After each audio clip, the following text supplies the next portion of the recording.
VTV-tv-grupper er i dag gået nede i byen, og fordi vi har hørt noget om, at der sker noget spændende hernede, der er blandt andet en forening, som hedder, det hedder Bredband. Det hedder Helsingør Bridgeklub. Og hvad er du her i egenskaber? Jeg er formand for Helsingør Bridgeklub, og jeg har været det efter en årrække. Og det er en forening eller en klub med 48 medlemmer.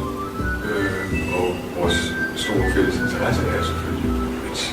Hvad er det bridge som sådan? Og bridge er et kortspil, som alle kan lære, men som så kan være svært at mestre. Det er et kortspil, som hvis man kan tælle til 40, som Susie har fortalt dig, vores turneringsledere, og til 30, som er de kort, man har på hånden, og 40 er på enkelte, så kan man også spille bridge. Min baggrund for at lære bridge, det var, at jeg flyttede op også i Nordjylland, i landsby, og der bliver man nærmest født kortspil i hænderne. Og da jeg kom til København for at læse, der hed en mormor i Snækkersten, der var bioøkonomispiller, og han fortalte mig allerede som 18 år, at nu skulle jeg gå fra Vest til Vest, fordi det var den bedste verdensmusik. Jamen det er for det første en sjovt. Man hører i sæsonen er det de samme på 40, så kan der komme nogle forfald, komme nogle substitutter. Men man lærer de her 48 vældig godt at kende på et godt og ondt. Temperamentet kan jeg til sådan en koge over, når man spiller bridge. Og det er sådan noget, man kan lære at acceptere hos hinanden. Det kan jo være, at der er nogen, der også synes, det vil være sjovt at komme og lære at spille bridge. Hvordan er jeres forening sådan skruet sammen? Vores forening er skruet sådan sammen, at vi netop har indført undervisning. Det er anden sæson, vi skal have undervisning, og vi har undervisning for nybegyndere, og vi har undervisning for lidt øvede, og så har vi undervisning for øvede, og det er to forskellige lærere, der hører i undervisningsforløb. Så vi vil meget gerne udvikle klubben og få udbredt kendskab til bridge, og der vil også få medlemmerne. Og den der kontakt til jer, den får man ved at slå op sammen på nettet. Og vi har selvfølgelig en hjemmeside under Dansk Bridgeforbund. Man kan slå op under Dansk Bridgeforbund, og så det kan på Google, og så kan man gå ind på Dansk Bridgeforbunds hjemmeside, og der er så vejviser til alle de forskellige klubber i Danmark. Jeg tror, det er 100 klubber, registrerede klubber, og 23.000 medlemmer af Dansk Bridgeforbund. Og så kommer man ned til jeres møder, og hvor er det så henne? Det er nede på Hermed, hvor vi spiller fast. Jeg ved, at vi nu lige, når vi har snakket her udenfor, går ind og ser lidt om, hvad der sker derinde, men det er jo meget spændende også for os at vide, hvad koster det, og sådan noget som det der at deltage. Det koster 800 kroner at være medlem for en sæson. En stor del af de penge går så videre til Danmarks Bridgeforbund, hvor man bliver registreret for point, man kan se resultatet af aftenens resultater, og man kommer hjem. Og de 800 kroner, de dækker så, jeg tror det er noget med 32 spilleaftener. Er der så sådan noget, som kommer frem til mødeaften, hvad koster det noget så? Ja, det koster 5 kroner for kaffe og libitum, og 10 kroner for et glas vin. Så. Jeg hører, at der er noget under opsejling her, som vi er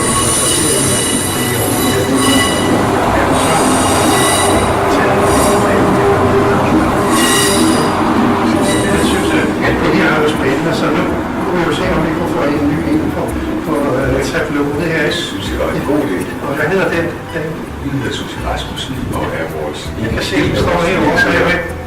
Ja, kom du bare frem.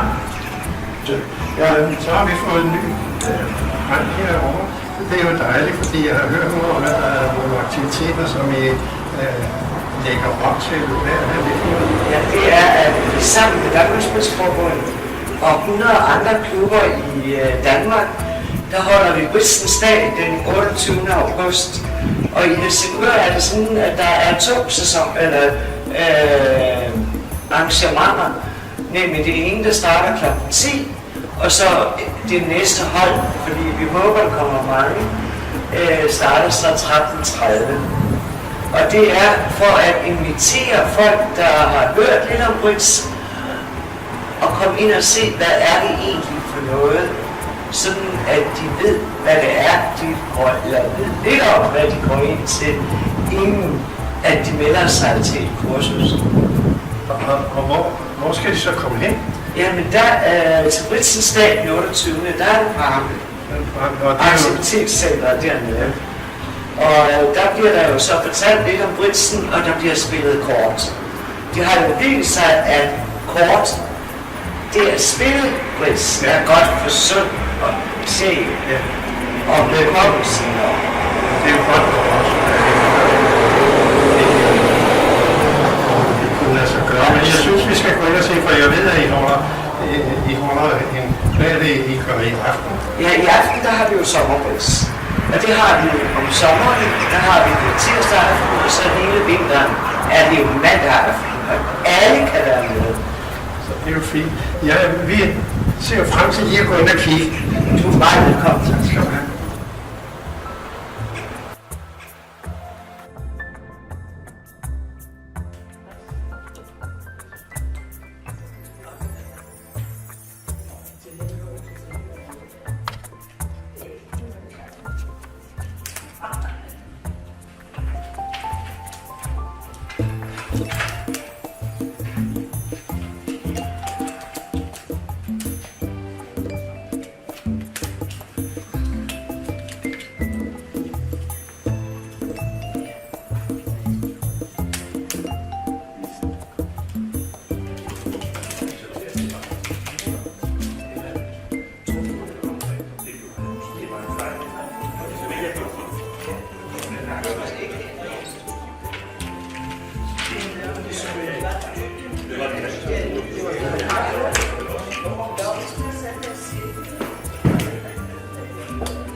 Se, nu ser jeg ned på sådan når du kigger ned på et bord, ikke?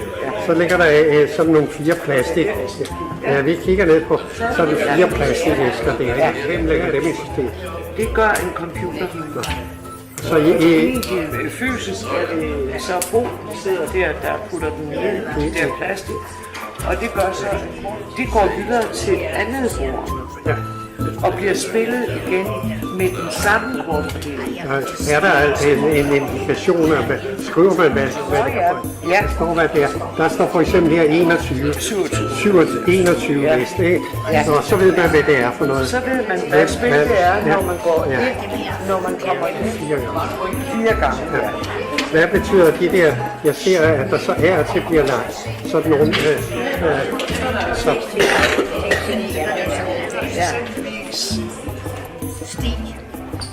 Ja. Man melder 1 klør, Ja.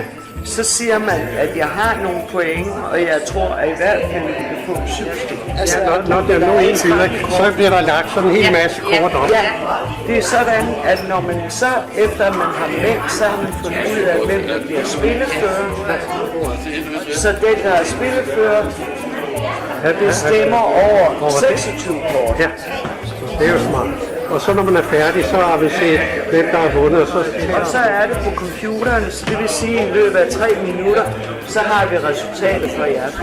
Fordi det er jo lidt overvældende for en nye at se, hvad det er. Men altså, der skal ikke være der. Og hvad bliver det? Og lægge sammen til 40. Ja. Bare almindelig plusret, så kan man lære at spille bridge. Ja, fordi jeg kan jo også høre hernede, men... Giv modparten så få stik som muligt. Det er jo klart. Og det er jo det bliver sammenlignet på. Fordi jeg har jo været i familie, hvor de sidder og skændes om, hvor dårligt de spiller kort. Det gør det en gang imellem, hvis du bliver her længe, så kan det jo godt risikere. Kan jeg se, at nu er bordet. Undskyld. Så kan jeg se, at nu fanger bordet, ikke? Og det er jo så det, der kaldes ned. Ja. Så. Ja, jeg siger tak, fordi vi sådan må få et lille indblik i det her mystik omkring at spille bridge. Ja, og ikke meget velkommen. Tak skal du have. Kom og prøv selv. Ja, tak.